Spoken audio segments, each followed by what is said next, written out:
পাকিস্তানের জন্য আকাশসীমায় ভারতের নিষেধাজ্ঞা, সপ্তম দিনের মতো সীমান্তে গোলাগুলি, শান্ত থাকার আহ্বান যুক্তরাষ্ট্রের। চুক্তি স্বাক্ষরে ইউক্রেনের বিরল খনিজ সম্পদ ব্যবহারের বৈধতা পেল যুক্তরাষ্ট্র, অর্থ যাবে যুদ্ধবিধ্বস্ত দেশ পুনর্গঠন তহবিলে।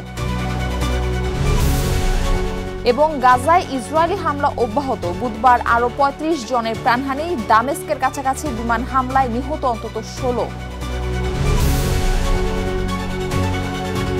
বিশ্বজুড়ে ঘটে যাওয়া দিনের গুরুত্বপূর্ণ ঘটনাবলী নিয়ে আরটিভি এর নিয়মিত আয়োজন সারাদিনের বিশ্বে। আপনাদের সঙ্গে রয়েছি আমি মারফি রহমান।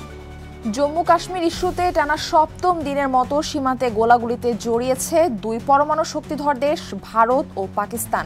এমন পরিস্থিতিতে পাকিস্তানের জন্য আকাশসীমা বন্ধের সিদ্ধান্ত নিয়েছে ভারত সরকার।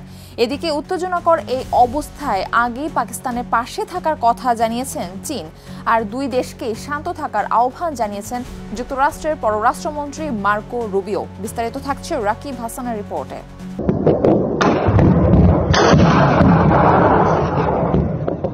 আতঙ্ক, ভয় ও গুলির শব্দে দিন কাটছে ভারত পাকিস্তান সীমান্তের বাসিন্দাদের। প্রতি রাতেই ঘটছে গুলির ঘটনা। পেহেলগামে পর্যটক নিহতের জেরে নিয়ন্ত্রণ রেখার টানা সপ্তম দিনের মতো পাক ভারত সেনাদের মধ্যে চলছে গোলাগুলি।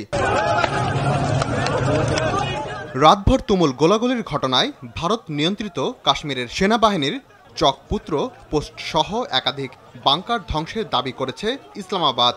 জিও নিউজ জানায়, ভারতীয় সেনারা বিনা উস্কানিতে ছোট অস্ত্র দিয়ে গুলি বর্ষণ করে যুদ্ধবিরতির চুক্তি লঙ্ঘন করলে পাল্টা জবাব দেয় পাকিস্তান সেনাবাহিনী। উত্তেজনাপূর্ণ এমন পরিস্থিতিতে পাকিস্তানের জন্য আকাশসীমা বন্ধের সিদ্ধান্ত নিল ভারত সরকার। এই নিষেধাজ্ঞা আগামী ২৩ মে পর্যন্ত বহাল থাকবে বলে জানিয়েছে এনডিটিভি। নয়াদিল্লি থেকে জারি করা এক বিজ্ঞপ্তিতে বলা হয়, ভারতের আকাশে পাকিস্তানের নিবন্ধিত এবং সেখান থেকে পরিচালিত কোনো বাণিজ্যিক বা সামরিক উড়োজাহাজ ভারতের আকাশসীমায় প্রবেশ করতে পারবে না। এদিকে দুই চিরপ্রতিদ্বন্দ্বী এমন যুদ্ধ পরিস্থিতির মধ্যে পাকিস্তানের পাশে থাকার কথা জানিয়েছে চীন। পাঞ্জাব প্রদেশের রাজধানী লাহোরে নিযুক্ত চীনা কনসাল জেনারেল ঝাও শিরেন একথা জানান। অন্যদিকে দু দেশকেই শান্ত থাকার আহ্বান জানিয়েছেন মার্কিন পররাষ্ট্রমন্ত্রী মার্কো রুবিও। ভারতের পররাষ্ট্রমন্ত্রী এস জয়শঙ্কর ও পাকিস্তানের প্রধানমন্ত্রী শেহবাজ শরীফের সঙ্গে আলাদা ফোনালাপে তিনি এই আহ্বান জানান। রাকিব হাসান, আরটিভি। দর্শক, কাশ্মীর ইস্যুতে ভারত থেকে সবশেষ পরিস্থিতি জানাচ্ছেন সহকর্মী Paramashis ঘোষরায়।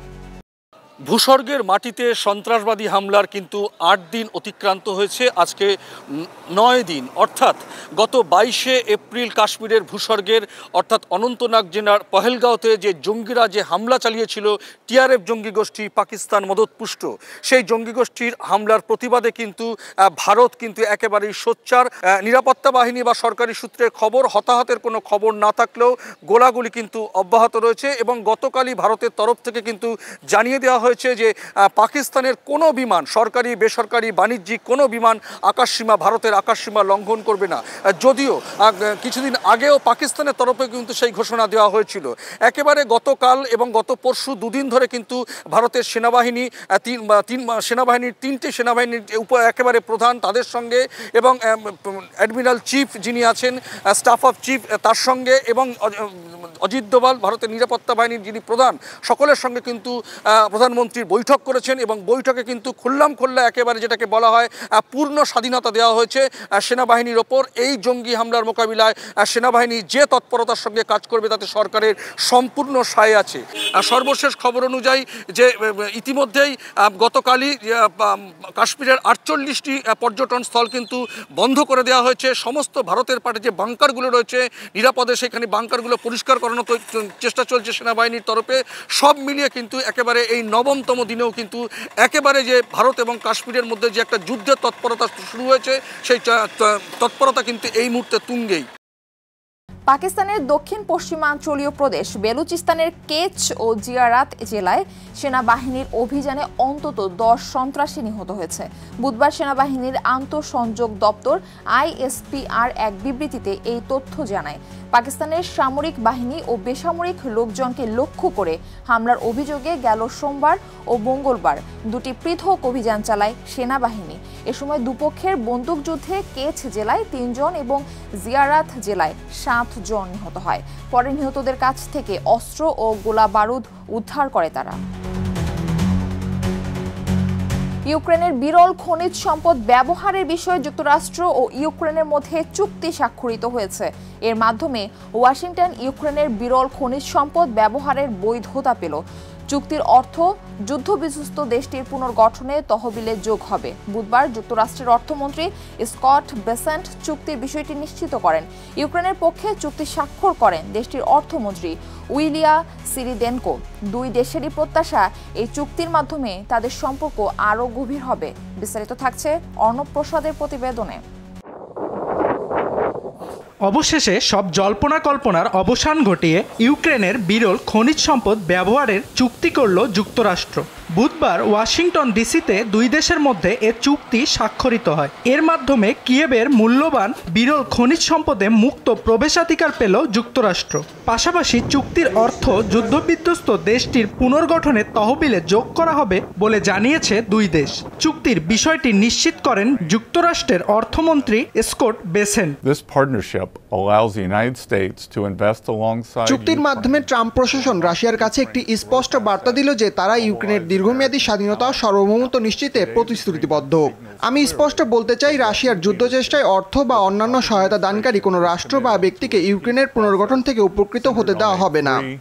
sovereign and prosperous Ukraine over the long term. যুক্তরাষ্ট্র চুক্তির বিষয়ে কিছু না বললেও বিস্তারিত তথ্য প্রকাশ করেছে ইউক্রেনের অর্থ মন্ত্রণালয়। মন্ত্রণালয় জানায়, ইউক্রেন পুনর্গঠন তহবিলে যুক্তরাষ্ট্র সরাসরি বা সামরিক সহায়তার মাধ্যমে অবদান রাখবে এবং কিয়েভ তার প্রাকৃতিক সম্পদ থেকে পাওয়া রাজস্বের 50% তহবিলে দেবে।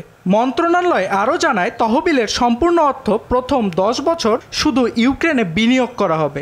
এরপর লাভ দুই দেশের মধ্যে বন্টন করা হবে। তহবিলে দুই পক্ষের সমান সিদ্ধান্ত গ্রহণের ক্ষমতা থাকবে বলেও জানায় ইউক্রেনীয় প্রশাসন। ইউক্রেনের পক্ষে চুক্তিতে স্বাক্ষর করেন দেশটির অর্থমন্ত্রী ইউলিয়া সিরিদেনকো। এ চুক্তি তার দেশের প্রতি যুক্তরাষ্ট্রের টেকসই শান্তির প্রতিশ্রুতি এবং বৈশ্বিক নিরাপত্তায় ইউক্রেনের অবদানের স্বীকৃতি বলে মন্তব্য করেন তিনি।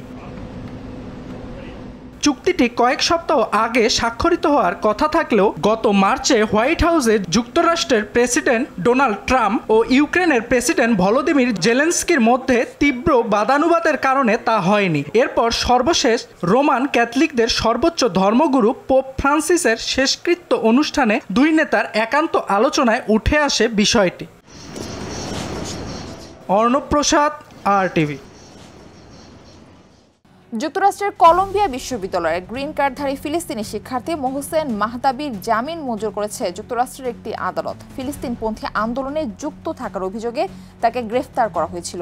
বুধবার বার্লিংটনে শুনানি শেষে বিচারক জেফ্রি ক্রফোর্ড তার আদেশে বলেন, মোহসেনকে যুক্তরাষ্ট্র থেকে বিতাড়িত করতে ট্রাম্প প্রশাসনের সিদ্ধান্তের বিরুদ্ধে আইনি লড়াইয়ের সুযোগ দিতে জামিন দেওয়া হয়েছে। এর আগে একই অভিযোগে কলম্বিয়া বিশ্ববিদ্যালয়ের আরেক শিক্ষার্থী মাহমুদ খলিলকেও গ্রেফতার করে পুলিশ।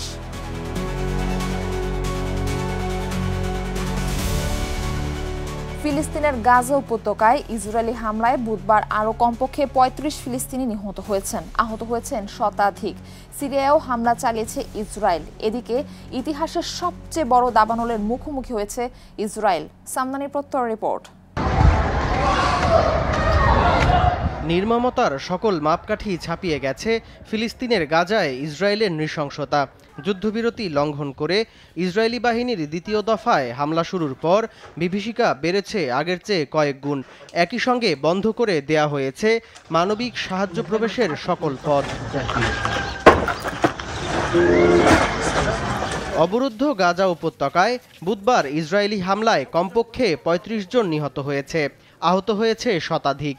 এ নিয়ে উপত্যকাটিতে নিহতের সংখ্যা পৌঁছালো 52,400 জনে। এর মধ্যে দ্বিতীয় দফার হামলাতেই নিহত হয়েছে 2300 ফিলিস্তিনি। গাজার পাশাপাশি সিরিয়ার রাজধানী দামেস্কের কাছাকাছি বিমান হামলা চালিয়েছে ইসরায়েল। বুধবার এ হামলায় প্রাণ হারান অন্তত ১৬ জন। ইসরায়েলের দাবি, তাদের দেশে হামলার প্রস্তুতি নিতে থাকা এক চরমপন্থী দলের ওপর হামলা করা হয়েছে। তবে এ বিষয়ে এখনও কিছু জানায়নি সিরিয়া সরকার। এদিকে ইসরায়েলের দখলকৃত জেরুজালেমে ভয়াবহ দাবানলের সৃষ্টি হয়েছে। বুধবার সকালে মেসিলাত জিওন এলাকায় আগুনের সূচনা হওয়ার পর ক্রমেই তা বড় আকার ধারণ করে। বৃহস্পতিবার সন্ধ্যা থেকে আগুনের গতিবেগ ঘন্টায় ৯০ কিলোমিটারে পৌঁছাতে পারে বলে আশঙ্কা করা হচ্ছে। ক্ষতিগ্রস্ত এলাকা থেকে সরিয়ে নেওয়া হচ্ছে সাধারণ বাসিন্দাদের। আগুন এভাবে ছড়াতে থাকলে ভয়াবহ দুর্যোগ তৈরি হবে বলে আশঙ্কা করছে দেশটির সরকার। সামদানি প্রত্যয়, RTV। আর এরই সাথে শেষ করছি সারাদিনের বিশ্ব। RTVর সাথে সংযুক্ত থাকুন, মতামত জানান RTVর সামাজিক যোগাযোগ মাধ্যমগুলোতে।